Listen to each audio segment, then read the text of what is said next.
Kellyanne Conway is backing up Kayleigh McEnany in the defense of Trump's indefensible comments about mail-in voting. Here's what she had to say. There are five states in the country, including Utah, perhaps one of the reddest states in the country, that vote by mail. So if it works there, why shouldn't it work in other places? Well, it works there for many reasons. I know Oregon, I think, was maybe the first state to do that many years ago. It also, I think mail-in balloting often favors incumbents because other people, maybe not at the presidential level. Republican or Democrat doesn't favor one party, right? Well, that's not necessarily true. It depends who's in charge. Favor Democrats in Utah? It depends who's in charge. But again, why are we presuming 5 months beforehand that people predominantly or exclusively are only going to want and be able to vote by mail? So, God, there's a lot that's wrong there.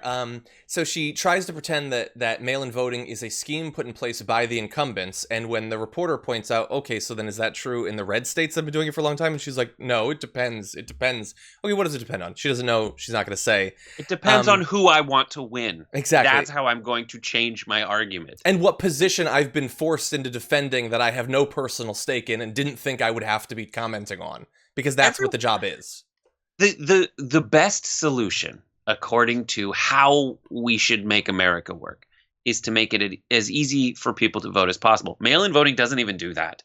Mail-in voting favors people with homes who have, to me, everything about it, in my opinion, would favor Republicans, except for this one factor, that having more people voting ahead of time, no matter what party, would alleviate the line situation the day of voting. And that's the only way. Which will help people who live in areas that have lines, which is not rich areas. Like, everyone technically has an address, theoretically, but like, it just never really works out for Democrats to do something like voting by mail. It just doesn't. There's nothing about it that screams out to me other than alleviating lines, which are predominantly the problem in more densely populated areas at the polls. Yeah, and people who have an inability to take the time off to be able to go. If you don't, especially if those two things are both true.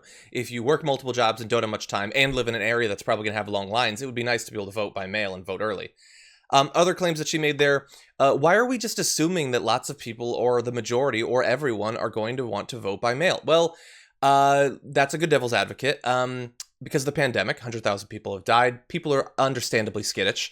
But the thing is, we're not even assuming that everyone or the majority are going to want to vote by mail. We're not forcing them to do that.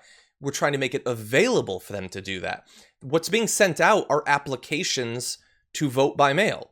If people don't want to do that, if they still want to wait in line, as we'll get to, she has an analogy about that, they're perfectly able to do that. She doesn't care. She doesn't care at all about what she's saying. We have to engage with it because we're serious people, but she's fundamentally not. Let's play your clip. People are very proud to show up and go to the polls. They really are. I mean, they wait in line at Georgetown Cupcake for an hour to get a cupcake. So I think they can probably wait in line to do something as consequential and critical and constitutionally significant as cast their ballot. Okay. You're gaslighting people. You know you're gaslighting people when your argument is people wait in lines and it's good. Like, you're trying to get people to buy into the I should wait in line for an hour for anything argument. And if you're not willing to, then you clearly don't like it. And everything's wrong with that. Well, one thing that's wrong is that right now, Georgetown Cupcakes in D.C. is delivery only. Why? Because it's a goddamn pandemic going on right now, and lots of people are dying across the country. Also, they call Democrats the elitists. This dumbass, the one, hey, what's my metaphor that she grabs for is a freaking cupcake shop on M Street. A boutique cupcake. A boutique cupcake shop in one of the highest classed, the highest class shopping areas in all of DC. That is a fancy place right outside Georgetown University. It is, 3 blocks from K Street where the lobbyists hang out. Yeah. You gotta be kidding me. God, it's not like, I don't know what an analogy would be. Like some stand that sells Frito pie in Bandera. I don't know. It's not like Yeah. they're waiting an hour for that. Come up with something. They can't even pretend to not be elitists. Anyway, yeah, But and the other thing she said was she made this statement, and I actually want to pull it up because it is fantastic.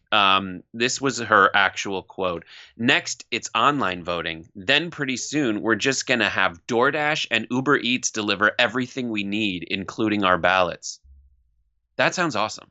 yeah. Well, Like- also the post office does. We don't need for that. But yeah, most like, things are being delivered. Her argument is it should be as impossible as possible to vote. Yeah. Yeah, the argument, and really fast, the argument she's saying is you should care enough to wait in line for an hour because it's constitutionally significant and all of that. First of all, you would never ask, and you don't need to ask rich individuals to do that because they can vote by mail if they want to or absentee, and they certainly don't have to wait an hour or 4 hours or 8 hours to vote. But that theoretical underpinning, the idea that if it's significant, you'll wait, can be used for all sorts of things. Okay, so if you should wait an hour, why not 6 hours? Why not have to pay $100? Why not have to take a test to prove that you care? If it's so significant to you, why not do all of those things? Well, we know that they want to throw up barriers. That's all it is. They're trying to gild an obstacle. That's the only thing that she's doing there. And Kellyanne, why are you doing this? You've been replaced by Kaylee. Totally. You have Kellyanne. Sorry, I mixed you two up. Kellyanne, he doesn't love you anymore. He doesn't want you anymore. He's moved on to the younger version of you from Tampa. Yeah, which is awful, but also how he thinks. No, but Really, like Kellyanne, that's what he does. Kellyanne, you owe him no allegiance. Wouldn't it be amazing if you switched sides right now? Wouldn't she it be such a appeared- if you defected right now? Wouldn't that really stick it to him? Because he's moved on. He owes you no allegiance. He isn't acting that way. He doesn't talk about you. He puts Kaylee McEnany front and center. It's time to join us, Yeah. like your husband has. Yeah, that's true, but I don't want her. Sort of. I'm good.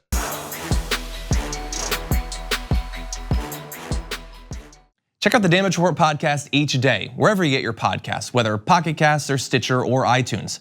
You can join me as I give you the news and stories you want, with a range of co-hosts and interview guests jumping in on the fun each day. Again, that's the Damage Report, wherever you get your podcasts. And if you get them at iTunes, don't forget to rate and review. Sometimes I'll read them live on the show.